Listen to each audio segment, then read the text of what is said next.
All right, buckle up, Bible nerds, because tonight we're talking about the most underrated biblical character of all time. Not Moses, not David. I'm talking about a straight-up donkey who roasted a prophet so hard it's still burning 3,000 years later.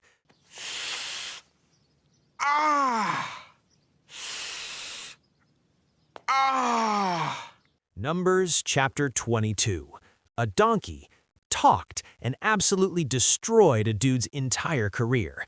If you think your family dinners are awkward, wait until you hear about the time a man got verbally demolished by his ride to work. This is the Bible After Dark, and we're about to get weird. So here's the setup. There's this prophet named Balaam, and he's basically the ancient world's version of a celebrity psychic. Kings are sliding into his DMs like, "Hey bro, can you curse our enemies for cash?" And Balaam's like, "Let me check with God first." Plot twist, God says no. But then the king offers more money because apparently everyone thought God was negotiable in the Bronze Age. Balaam's about to make the worst financial decision of his life, and his donkey is about to become the most iconic whistleblower in biblical history. Now, Balaam decides to go anyway, because when his ignoring God ever backfired, right? He saddles up his donkey and heads out. But here's where it gets spicy. God sends an angel with a sword to block the road. The angel is standing there like a biblical bouncer, and the donkey sees him. Balaam, completely clueless. The donkey's like, "Nope, not today, Satan," and swerves into a field. And Balaam, the supposed prophet of God, just starts beating his own ride for trying to save his life. The irony is so thick you could cut it with that angel's sword. This happens 3 times. 3 different spots, 3 angel appearances, 3 times the donkey tries to save Balaam's ungrateful behind. At one point, the donkey crushes Balaam's foot against a wall trying to avoid the angel. Balaam's response? More beatings. This man is out here assaulting the only thing standing between him and a divine sword to the face. The donkey is doing God's work, while the prophet is doing absolutely nothing prophetic. It's like if your GPS tried to save you from a cliff and you just kept yelling, "Recalculating isn't good enough, Sharon." And then God opens the donkey's mouth. And this donkey just straight up starts talking. Not gentle suggestions, not donkey small talk. This animal looks at Balaam and basically says, "What is your problem, dude? What have I ever done to you? Have I ever acted like this before in my entire life?" The donkey is out here giving Balaam a full performance review, and Balaam is so mad he doesn't even question why his transportation just became bilingual. He just argues back. A man is having a full debate with a donkey and losing. Peak biblical content right here. Hi. Okay. Balaam's actual response is legendary. He tells the donkey, "If I had a sword, I'd kill you right now." Buddy, there is a sword right there, held by the angel you can't see. Your donkey can see it, your donkey who is now philosophically outclassing you in real time. And then God opens Balaam's eyes and he finally sees the angel, who basically tells him, "Yeah, if your donkey hadn't moved, you'd be dead and the donkey would be fine." The donkey was right. The donkey was always right. Balaam just got out-profited by a barnyard animal. Absolutely humiliating. Congratulations, you played yourself. Let's talk about the roast for a second. This donkey didn't just talk, it cross-examined Balaam like a courtroom attorney. "Have I been in the habit of doing this to you?" That's savage. The donkey is essentially saying, in our entire relationship, have I ever been unreasonable? So maybe consider that I have a reason now.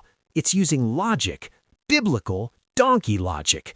Meanwhile, Balaam, the professional prophet, can't read a room or a road. The donkey had better spiritual discernment than the guy literally hired for spiritual discernment. If that's not a career-ending performance review, I don't know what is. So why does this matter? Why did God choose a donkey to deliver this message? Here's the thing. Balaam was so blinded by greed and ego that he couldn't see divine intervention standing right in front of him with a literal flaming sword. He needed something so absurd, so undeniable that it would shatter his delusion. God used the weakest, most unexpected voice to speak truth to power. The donkey had no status, no credentials, no theological degree, just clarity. Sometimes the truth comes from the last place we'd ever think to look, and our pride is the only thing keeping us from hearing it. Think about how many times we're Balaam in this story. We're heading down a path, convinced we're right, ignoring every warning sign because we want what we want. And the warnings don't always come from pastors or prophets or people with platforms. Sometimes it's your kid asking why you're always angry. Sometimes it's your own body telling you to slow down. Sometimes it's that quiet voice you keep dismissing because it's inconvenient. God will use a talking donkey if that's what it takes to get through to us. The question isn't whether God is speaking, it's whether we're too proud to hear it. Here's the beautiful part. After the donkey speaks, after Balaam finally sees the angel, after everything, God still lets him continue on the journey. He just says, "Speak only what I tell you." Grace after the roast.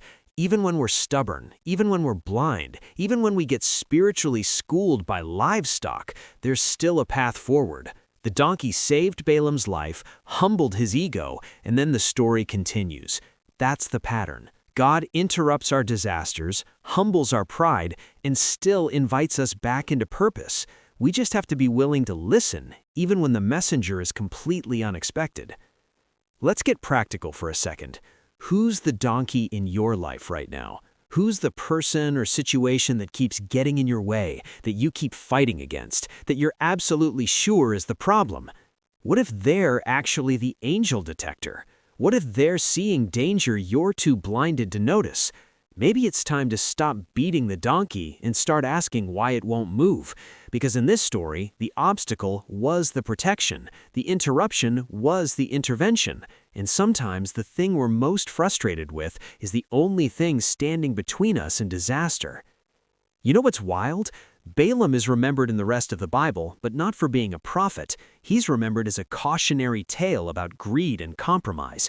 But the donkey? The donkey is legendary. The donkey did its job, spoke truth, saved a life, and then went back to being a donkey. It didn't need fame or recognition. It just needed to be obedient in the moment it was called. That's the challenge. Will you be faithful in your moment, even if nobody remembers your name? Because legacy isn't about being famous, it's about being faithful when it counts. Here's your final thought for tonight. God's methods are rarely conventional, and his messengers are rarely who we expect. If he'll use a talking donkey to speak truth to a prophet, he'll use anything and anyone to reach you. That random conversation that redirected your whole week, that song that played exactly when you needed it, that failure that forced you to change direction. Maybe it wasn't random. Maybe it was a talking donkey moment. Stay humble enough to hear truth from unexpected places. Stay aware enough to see angels you'd otherwise miss. And if you've been beating your donkey, maybe it's time to apologize and actually listen.